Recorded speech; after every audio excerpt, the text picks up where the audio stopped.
Assalamualaikum warahmatullahi wabarakatuh. Ya, apa kabar anak-anak semua? Pada kesempatan kali ini kita akan melaksanakan pembelajaran bahasa Indonesia.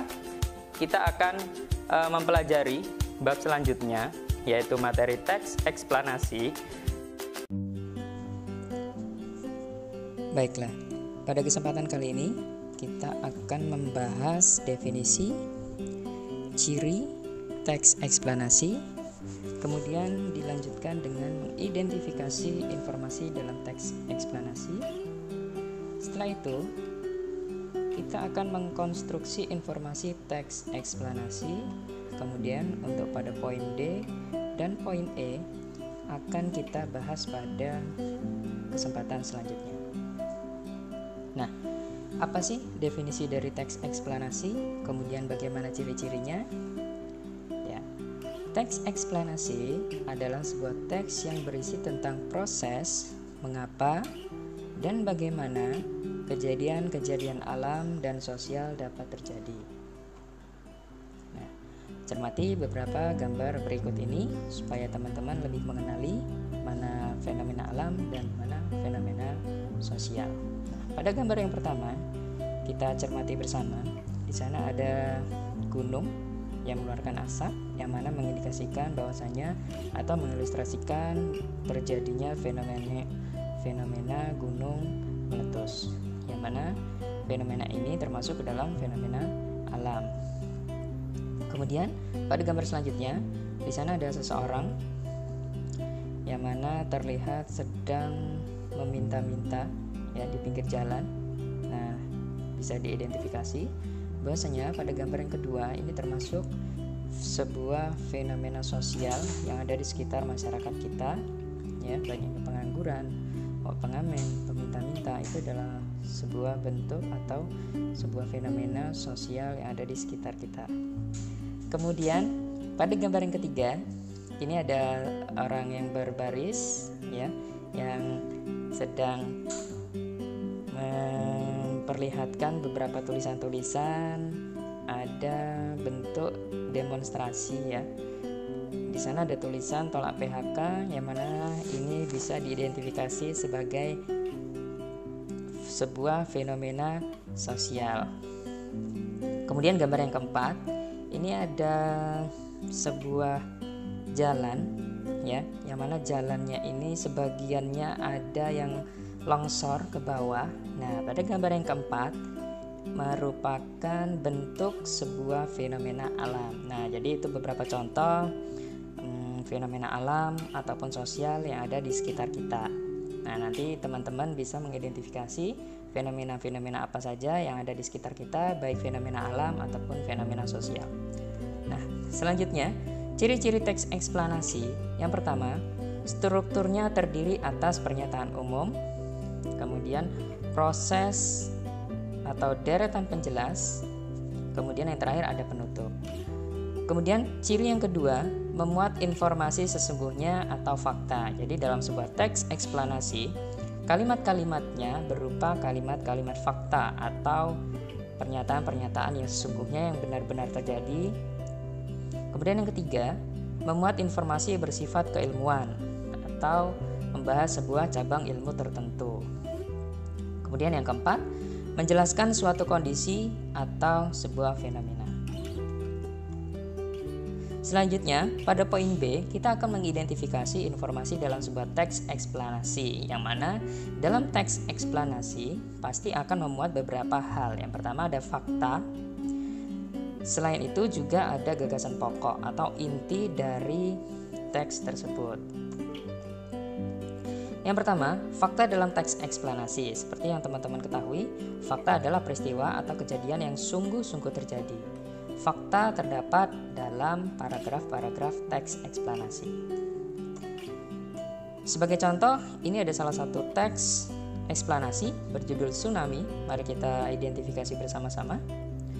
Tsunami berasal dari bahasa Jepang dan terdiri dari dua suku kata, yaitu su yang bermakna pelabuhan dan nami bermakna gelombang. Ilmuwan biasa mengartikan dengan sebutan tidal wave atau gelombang pasang atau seismic sea wave, yang artinya gelombang laut akibat gempa. Tsunami merupakan gelombang laut yang datang secara tiba-tiba dengan kecepatan yang tinggi menuju kawasan pantai, disebabkan karena aktivitas gunung berapi atau gempa di bawah laut. Saat gempa terjadi dan permukaan dasar laut naik ataupun turun di sepanjang patahan, maka saat itulah tsunami terbentuk. Patahan itu menyebabkan keseimbangan air laut terganggu. Patahan yang besar akan menghasilkan gelombang yang besar juga.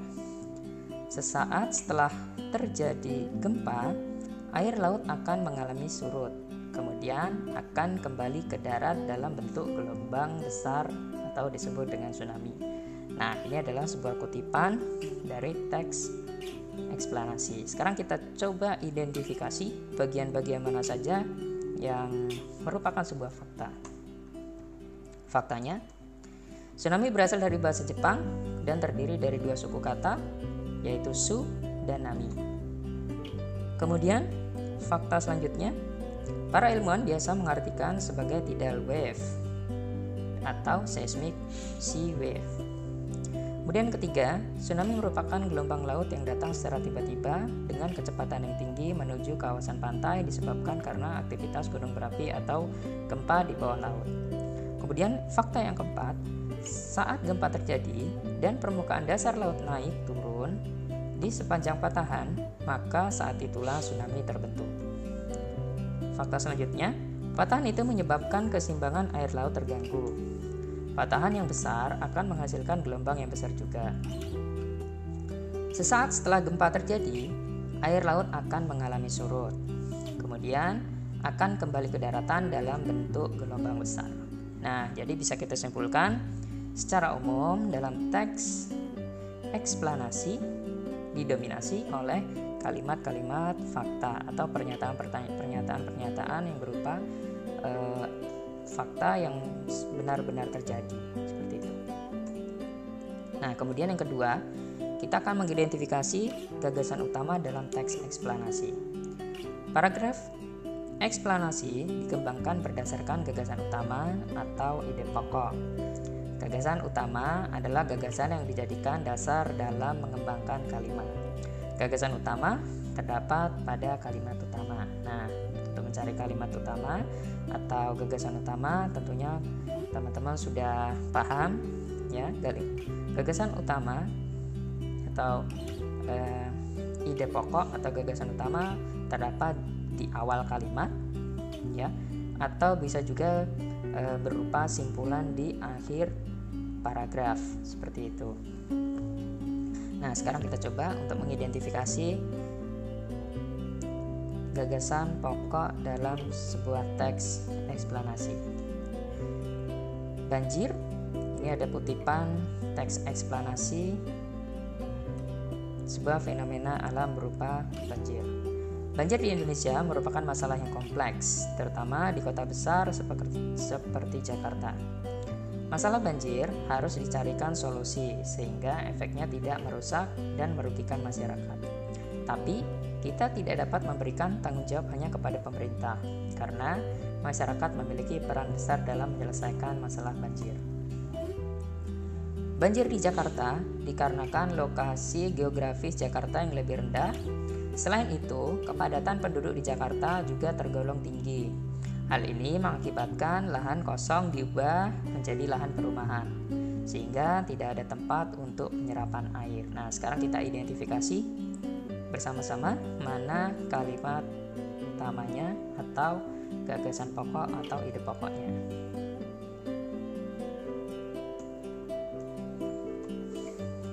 Ya, gagasan utama atau ide pokok berada di kalimat pertama pada paragraf pertama. Begitu pula pada paragraf kedua, kalimat utamanya terletak di kalimat pertama, seperti itu.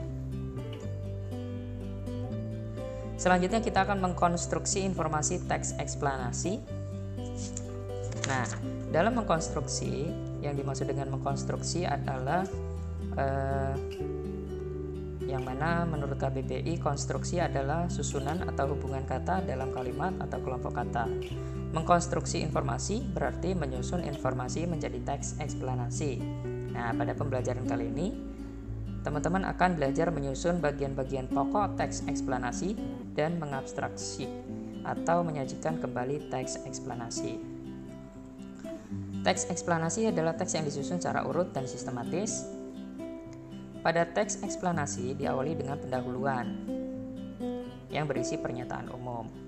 Kemudian pernyataan umum tersebut dijelaskan oleh beberapa deretan penjelas. Beberapa penjelas tersebut kadang-kadang disimpulkan dalam bagian penutup, seperti itu.